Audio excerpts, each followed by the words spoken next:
ഇപ്പോൾ എന്താണ് അവാർഡുകൾ, സംസ്ഥാന അവാർഡൊക്കെ സാറിന് ലഭിച്ചിട്ടുണ്ട്. അപ്പോൾ എങ്ങനെയാണ് അതിനൊക്കെ അവാർഡുകൾ തന്നെ എങ്ങനെയാണ് നോക്കി കാണുന്നത്? അവാർഡ് ഞാൻ പറഞ്ഞ പോലെ നമ്മൾ പ്രതീക്ഷിക്കാതെ വരുന്നതാണ് അതൊക്കെ. പ്രതീക്ഷിക്കാതെ എന്ന് പറഞ്ഞപ്പോൾ നമ്മളിപ്പോൾ ഒരു കഥാപാത്രം ചെയ്യുമ്പോൾ അത് അവാർഡിന് വേണ്ടി ഇത് അവാർഡ് കിട്ടും അങ്ങനെ ഇതുവരെ മനസ്സിലായി വന്നിട്ടില്ല എൻ്റെ. അത് നാടകമാകുമ്പോഴും അങ്ങനെ തന്നെയാണ്. നാടകം ഇപ്പോൾ എനിക്ക് ആദ്യമായിട്ട് അവാർഡ് കിട്ടുന്നതിന് മുമ്പേ പലതവണ കിട്ടിയിട്ടുണ്ട്.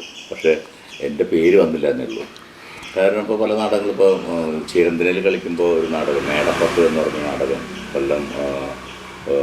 കൊല്ലത്ത് വെച്ചിട്ടാണ് അതിൻ്റെ മത്സരം നടന്നത്. പക്ഷെ ആ നാടകം കഴിഞ്ഞവരെ എല്ലാവരും വരുന്നു, ഫോട്ടോ എടുക്കുന്നു, ഇൻ്റർവ്യൂ ചെയ്യുന്നു, അത് ചെയ്യുന്നു.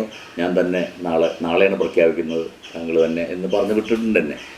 അപ്പോൾ നമുക്കൊരു ഇതെന്താ ഞാൻ അവാർഡ് വാങ്ങാൻ പോകുന്നു. പിറ്റേ ദിവസം റേഡിയോ ഓണാക്കുമ്പോൾ പേര് പറയുമ്പോഴാണ് പേര് മാറിപ്പോയിരിക്കും. അപ്പോൾ അന്നും ഇന്ന് വരെ ഞാൻ അങ്ങനെ ഒരു അവാർഡിന് വേണ്ടി ഒരു മൂവി ചെയ്തിട്ടില്ല, അവാർഡിൻ്റെ പിന്നാലെ പോയിട്ടില്ല. അപ്പോൾ അന്ന് പറയുന്നത് കേട്ടത് എന്താ വെച്ചാൽ അവാർഡ് നമുക്കുണ്ടാവും, പക്ഷെ അത് നമ്മളുടെ പേരിലേക്ക് വരണമെങ്കിൽ ചില കളികളൊക്കെ ഉണ്ട്, ചില ആരെങ്കിലും അവിടെ പുഷ് ചെയ്യാൻ വേണം, അങ്ങനെയൊക്കെ ഉണ്ടത്രേ. അതുണ്ടെന്നുള്ളത് പിന്നീട് എനിക്ക് മനസ്സിലായി. ഞാനും ഒരു ജൂറി ആയിട്ട് പഠിക്കുമ്പോൾ എൻ്റെ അടുത്ത് എത്ര ആൾക്കാർ എങ്ങനെയൊക്കെ വന്നു എന്നുള്ളത് എനിക്ക് മനസ്സിലായി. പക്ഷെ ഞാനങ്ങനെ പോയിട്ടില്ല. എന്നാലും എനിക്ക് നാടകത്തിൽ അവാർഡ് കിട്ടി. പക്ഷേ ആ അവാർഡിന് മുമ്പ് നവരസ നായകൻ എന്ന് പറഞ്ഞൊരു നാടകത്തിനായിരുന്നു, കോഴിക്കോട് സങ്കീർത്തനയുടെ നവരസ നായകൻ. അതിനു മുമ്പ് പലതവണ ഇതിലേക്ക് വന്നിട്ടുണ്ട്. അത് ഇതിന് ശേഷം ഇപ്പോൾ ഈ അടുത്ത കാലത്ത് അന്നത്തെ ജഡ്ജികളായിട്ടിരുന്നവർ എന്നോട് വന്ന് കുമ്പസാരിച്ചിട്ടുമുണ്ട്, എന്നോട് മാപ്പ് പറഞ്ഞിട്ടുണ്ട്, അന്ന് ഇങ്ങനെ സംഭവിച്ചിട്ടുണ്ട് കേട്ടോ. അതിന് ഞാനതൊക്കെ ഒരു തമാശയായിട്ട് തള്ളിക്കളഞ്ഞിട്ടുള്ളൂ.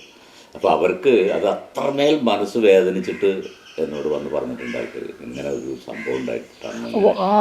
അങ്ങനത്തെ വന്ന് പറയുമ്പോൾ എന്താണ് സാറിൻ്റെ ആ ഒരു എനിക്ക് ഭയങ്കര വിഷമം തോന്നിയത്. കാരണം അവരുടെ മനസ്സിൽ അവരുടെ ഭാഗത്താണ് ഞാൻ വന്നത്.